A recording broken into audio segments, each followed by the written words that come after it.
అందరికీ నమస్కారం. ఈరోజు విజయ్ దేవరకొండ రష్మిక పెళ్ళికి సంబంధించి మొత్తం చెక్ చేస్తూ పోతూ ఉంటే సింప్లీ సూపర్బ్ అనిపించింది. ఎవరిది? కొడగు జాతి కొడవ సాంప్రదాయంలో ఆ కూర్గ్ ఏరియాలో వారు నిర్వహించే క్రతువు గురించి. గణేష్ గోల్డ్ తాకట్టులో ఉన్న బంగారాన్ని విడిపించి కొనబడును. సంప్రదించండి 9966651144. ప్రకృతితో ఏ రకంగా మమేకం అవుతారు హిందువులే, కానీ వారి యొక్క అడవి జాతిని మళ్ళీ వేరేలాగా అనుకోవద్దు. అలా చెప్పాలంటే ట్రైబల్స్ అంటే వేల సంవత్సరాలు కూడా వారి యొక్క ఆచార వ్యవహారాల మీద మిగతా వారి యొక్క ఇంపాక్ట్ పడినవారు యాస్ట్గా అదే కంటిన్యూ అవుతూ ఉంటారు. మన దగ్గర తీసుకోండి, హిందువులు అంతా కూడా ప్రతి 100 కిలోమీటర్లకి ఒక్కొక్క సాంప్రదాయం మారుతుండేది. కొన్ని చోట్ల అబ్బాయిల ఇంటి దగ్గర పెళ్ళి, కొన్ని చోట్ల అమ్మాయిల దగ్గర పెళ్ళి, కొన్ని చోట్ల అబ్బాయి అమ్మాయిగా వేషం వేస్తే అమ్మాయి అబ్బాయిగా. లైక్ అదేంట్రా అంటే మా పూర్వకాలంలో ఆచారాలు పెళ్ళికి ముందు ఇలా చేయాలంట. ఇలా ఇక వస్త్రధారణ కానీ, అక్కడ ఉన్నటువంటి పూజా విధానం కానీ, పూజా సామాగ్రి కానీ, ఇలా చెప్పాల్సి వచ్చినట్టయితే నార్త్ ఇండియాలో ఉన్నటువంటి వాటిని తీసుకొచ్చి మనకు అప్లై చేస్తున్నారు. హల్దీ, మెహందీ, అది ఇది అంటూ మన దగ్గర పెట్టే నలుగు సాంప్రదాయం ఏదైతే అసలు ఆల్మోస్ట్ మర్చిపోతున్నారు.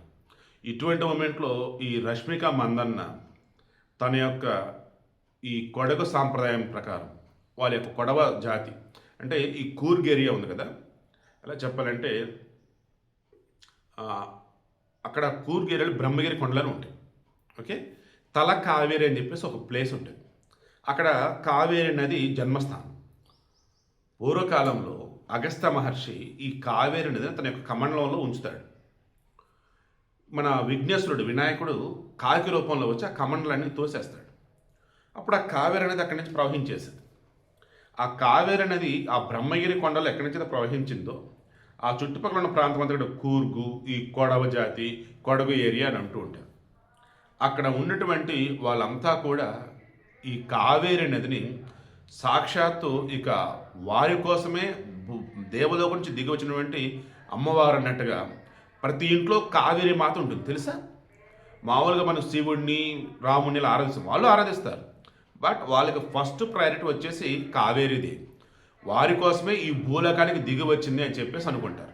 తర్వాత పంజర్లి, మన కాంతారా మూవీలో మీరు గమనించి ఉంటారు. పంజి అంటే పంది, కుర్లే అంటే పిల్ల, అంటే పంది పిల్ల. మామూలుగా వరాహావతారంలో మన విష్ణుమూర్తి ఏ రకంగా రాక్షసుని సంహరించాడు, భూమిని కాపాడడం అనేదంతా చూస్తాం. మామూలుగా మన పార్వతీదేవి ఒక చిన్న పంది పిల్లని పెంచుకుంటూ ఉంటుంది. అది అనుకోకుండా శివుని చేతిలో చనిపోతుంది. అప్పుడు పార్వతీదేవి బాధపడుతూ ఉంటే, వద్దు, భూలోకంలో ఈ పంజర్లి వెళ్ళి అక్కడున్న ప్రజలను కాపాడుతుందని చెప్పేసి అంటారు. అలా మన కాంతార మూవీలో ఈ పంజర్లి దేవత ఏ రకంగా అక్కడ వాళ్ళని ఆవహించింది, ఏ రకంగా ఆ పంజర్లి ముసుగు వేసుకొని అక్కడ ఉన్నటువంటి వాళ్ళు పండుగ జరుపుతుంది, ఇవన్నీ కూడా మనం చూసాం.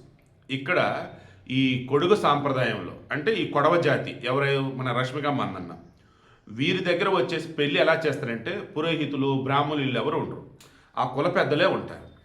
ఆ కుల పెద్దల సమక్షంలో వరుడు ఎవరైతే ఉన్నారో, ఇక్కడ మన విజయ్ దేవరకొండ తను కత్తేస్తారన్నమాట. వీళ్ళు కొడవ జాతి వాళ్ళు వచ్చేసి మొత్తం యోధులు అన్నట్టు, పోరాటపడేమో మెండుగా గల వాళ్ళు. సో వారు కత్తేస్తారు.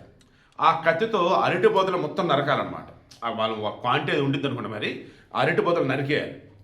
ఆ తర్వాత వీళ్ళ మామూలుగా మన హిందువుల పెళ్ళిళ్ళలో ఎక్కడ కూడా మందు తర్వాత మాంసం ఇటువంటి ఉండవు. సరే, మాంసం బిర్యానీలు అవన్నీ మధ్య పెడతారు, అది పక్కన పెడతాం. మామూలుగా అయితే మందుకు తావు లేదు, మాంసం దరిదాపులు కూడా ఉండదు. కానీ ఇక్కడ వీళ్ళు అడవి పందిని ఎలా అంటే చాలా ఇష్టంగా తింటారు. ఏ రకంగా? వీరి కోసమే ఆహారంగా దేవుడు పంపాడు అని చెప్పేసి. సో అడవి పంది మస్ట్ అనమాట. అంటే పంది మాంసం ఖచ్చితంగా వాళ్ళ భోజనంలో ఉండాలి. ఎస్పెషల్లీ ఈ పెళ్ళి, ఏదైనా పండుగలు ఉన్నప్పుడు మస్ట్ అనమాట పంది మాంసం. విందులో పంది మాంసం అండ్ ఇక రకరకాల వంటలు అవన్నీ కూడా వాళ్ళ సాంప్రదాయ ప్రకారం అవి. వీళ్ళు పూజలు చేసేటప్పుడు ఏం చేస్తారు ఏంటంటే ఫస్ట్ కావేరీ మాత, తర్వాత ప్రకృతినే తమ దైవంగా భావిస్తారు. ప్రకృతితో మమేకం అవుతూ ఉంటారు. అందుకే వాళ్ళు ఇప్పటికీ ఎప్పటికీ వాళ్ళ సాంప్రదాయాలను అసలు దూరం కానివ్వరు అనమాట. ప్రకృతే దైవం, దైవమే ప్రకృతి. ఆ తర్వాత రిమైనింగ్ ఎవరైనా ఆ ప్రకృతే దైవం అన్నప్పుడు వారికి జీవనాధారం ఎవరు? కావేరి అనేది, అంటే కావేరీ మాత, కావేరమ్మ. ఇంట్లో ప్రతి ఒక్కరు కూడా కావేరి ఫుట్ట పెట్టిన కావేరమ్మ అంటారు. ఇక మామూలుగా గతంలో సమంత పెళ్లి వచ్చేసి అక్టోబర్ 6, 2017న నాగ చైతన్య సమంత వివాహం వచ్చి హిందూ సాంప్రదాయ ప్రకారం జరిగింది.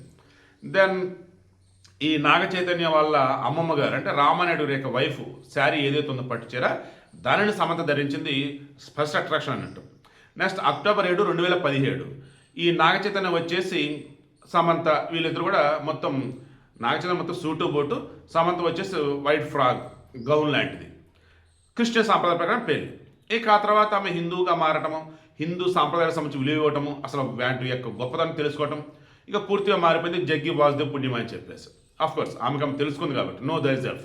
సో ఇక్కడ విషయం ఏంటంటే ఇక్కడ విజయ్ దేవరకొండ మన రష్మిక పెళ్ళి కూడా రేపు 6వ తారీఖున, దట్ మీన్స్ 26వ తారీఖున ఉదయం వచ్చేసి హిందూ సాంప్రదాయ ప్రకారం పెళ్లి జరిగింది. ఈ కొడగ సాంప్రదాయం ప్రకారం ఏంటంటే ఆడపిల్ల యొక్క ఇంట్లో ఏవైతే ఫాలో అవుతారో అవే పెళ్లి కొడుకు కూడా ఫాలో అవ్వాలి. సో అదైతే ఇంక ఈవినింగ్ పెట్టుకుందాం అనుకున్నారు. మార్నింగ్ వచ్చేసి హిందూ సాంప్రదాయ ప్రకారం పెళ్ళి, అరిటాకులో మొత్తం ఆహార పదార్థాలు, భోజనాలు అయినవన్నీ. మన రాజస్థాన్లో ఉదయపూర్లో మొత్తం సెల్ ఫోన్ లోపలికి ఎల్లో లేదు. అండ్ బాగా సన్నిహితుల మధ్యలోనే పెళ్ళి. మార్నింగ్ మొత్తం హిందూ సాంప్రదాయ ప్రకారం పెళ్ళి, ఈవినింగ్ వచ్చేసి ఈ కొడగ సాంప్రదాయ ప్రకారం పెళ్ళి. సో మొత్తం ప్రకృతితో మమేకమై ఈవినింగ్ అన్నట్టు. ఇక ఆహార పదార్థాలు అవన్నీ కూడా మార్నింగ్ వచ్చి మొత్తం హిందూ సాంప్రదాయ ప్రకారం, ఇక ఈవినింగ్ వచ్చేసి ఈ కొడవ జాతి ఈ కొడగ సాంప్రదాయ ప్రకారం వచ్చేసి ఆ రకంగా పెడతారు. మేబీ కొంతమంది పంది మాంసం ఇష్టపడకపోవచ్చు, మేబీ అక్కడ ఒక డిష్ లాగా పెట్టేసి కావాల్సిన వేసుకోవడానికి చెప్తారు. బట్ వాళ్ళైతే మస్ట్ అంట పంది మాంసం అయితే. సరే ఓవరాల్గా అన్నప్పుడు మరలా చెప్తున్నా, ఒక ఆడపిల్ల తన పెళ్ళిని తన సాంప్రదాయ ప్రకారం, తన పుట్టిన సాంప్రదాయ ప్రకారం చేసుకోవడం చూసారా, అది నాకు చాలా బాగా నచ్చిందండి. ప్రకృతితో మమేకమై ఆ ప్రకృతి విధానాన్ని గౌరవించి మన విజయ్ దేవరకొండ కూడా వాళ్ళ ఫార్మేట్ యాక్సెప్ట్ చేసి చక్కగా ఆ వేలు కూడా చేసుకుందని అనుకున్నా, అది ఇంకా నాకు నచ్చింది. సో ఉదయం హిందూ సాంప్రదాయ ప్రకారం, సాయంత్రం ఈ కొడగ సాంప్రదాయ ప్రకారం వీళ్ళిద్దరూ మేడ్ ఫర్ ఈచ్ అదర్లో ఉన్నారు. కలకాలం గొప్పగా కలిసి ఉండే మనస్ఫూర్తి కోరుకుంటూ అడ్వాన్స్ మ్యారేజ్ విషెస్.